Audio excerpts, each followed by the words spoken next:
Hello and welcome back to the Castlevania Timeline Revisit. Last time we ventured into 1476 in the events of Castlevania 3, Dracula's Curse. Now let's jump ahead 3 years later into Curse of Darkness, which is going to be the subject of today's review. Or rather, re-review.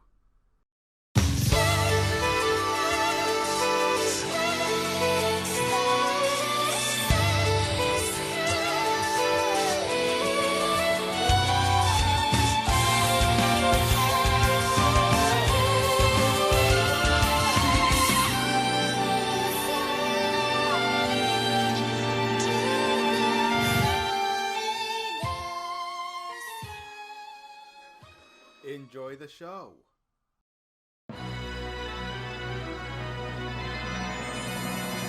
Hello everyone and welcome back to another re-review. Tonight I'll be taking a second look at Castlevania Curse of Darkness.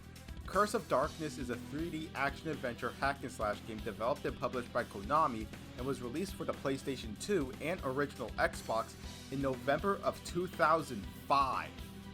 Same year as this piece of shit.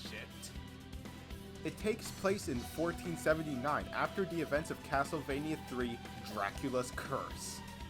Alright, so to give a bit of context before Curse of Darkness, during the events of Castlevania 3, Dracula had two humans working for him, Isaac and Hector. Both of them have the ability of devil forging, meaning they basically make Dracula's monsters. Hector eventually betrays Dracula and he sends out Isaac to bring Hector back. After Dracula's defeat, Hector was founded by a woman named Rosalie, and eventually the two got married. But Castlevania being, well, goddamn Castlevania, doesn't do happy endings, as Rosalie is burned at the stake for allegedly poisoning the apples she has been selling. And who was the one who started the rumor? Isaac. So now you have context on why this white-haired guy wants to kill this redhead. But anyways, as always, here's the question. Is Curse of Darkness any good? And is it something I can recommend to you? Let's find out. Alright, so our story starts off with Hector, voiced by Crispin Freeman, confronting Isaac. Isaac tells Hector that he needs to regain the powers that he has abandoned since, keep in mind, Hector pretty much betrayed Dracula, abandoning his devil forging powers. Along the way, we meet supporting characters like Julia La Forense, who is Isaac's sister, and Saint Germain, which many people theorize is in leagues with Aeon from Castlevania Judgment. We also meet this mysterious priest named Zed, as well as meet and fight Trevor Belmont. Nearing the end of the game, Hector defeats Isaac, and it's revealed that Zed is actually Death, who originally wanted to use Hector's dead body as a vessel to revive Dracula. We defeat Death and make our way to Dracula, and this is honestly the hardest version of the Bloodsucker in my opinion. But anyways, we defeat Dracula, castle crumbles to the ground, Hector and Julia are most likely a couple, ending Castlevania Curse of Darkness. That's it for the story. It may not be as good as Lament of Innocence story, but I still say this is one of the better plots in modern Castlevania. Lines, while cheesy and very 15th century like, are very well delivered by the cast. The only character voice that I don't enjoy is Trevor's. I just hear a bit of high-pitchedness in this supposed to be 23-year-old man. But with the story out of the way, is the gameplay any good? Curse of Darkness's gameplay has us in control of Hector, and the name of the game is run, attack, jump, use items, and die. In all honesty, while I do like the gameplay of Darkness, there's just one thing that really pisses me off, and that is the ability to steal. Curse of Darkness allows us to craft better weapons, some of which actually requires us to steal certain materials from certain enemies. Yep, I'm talking about the damn laser blade, which is said to be the most powerful one-handed weapon in the entire game. In order for Hector to make it, we need something called purple glitter, which we can steal from the Dullahan boss, which is said to be near impossible.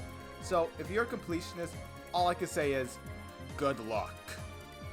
It doesn't stop there. Once we beat the game, we can replay it as Trevor Belmont, who has all the sub-weapons and the traditional vampire killer.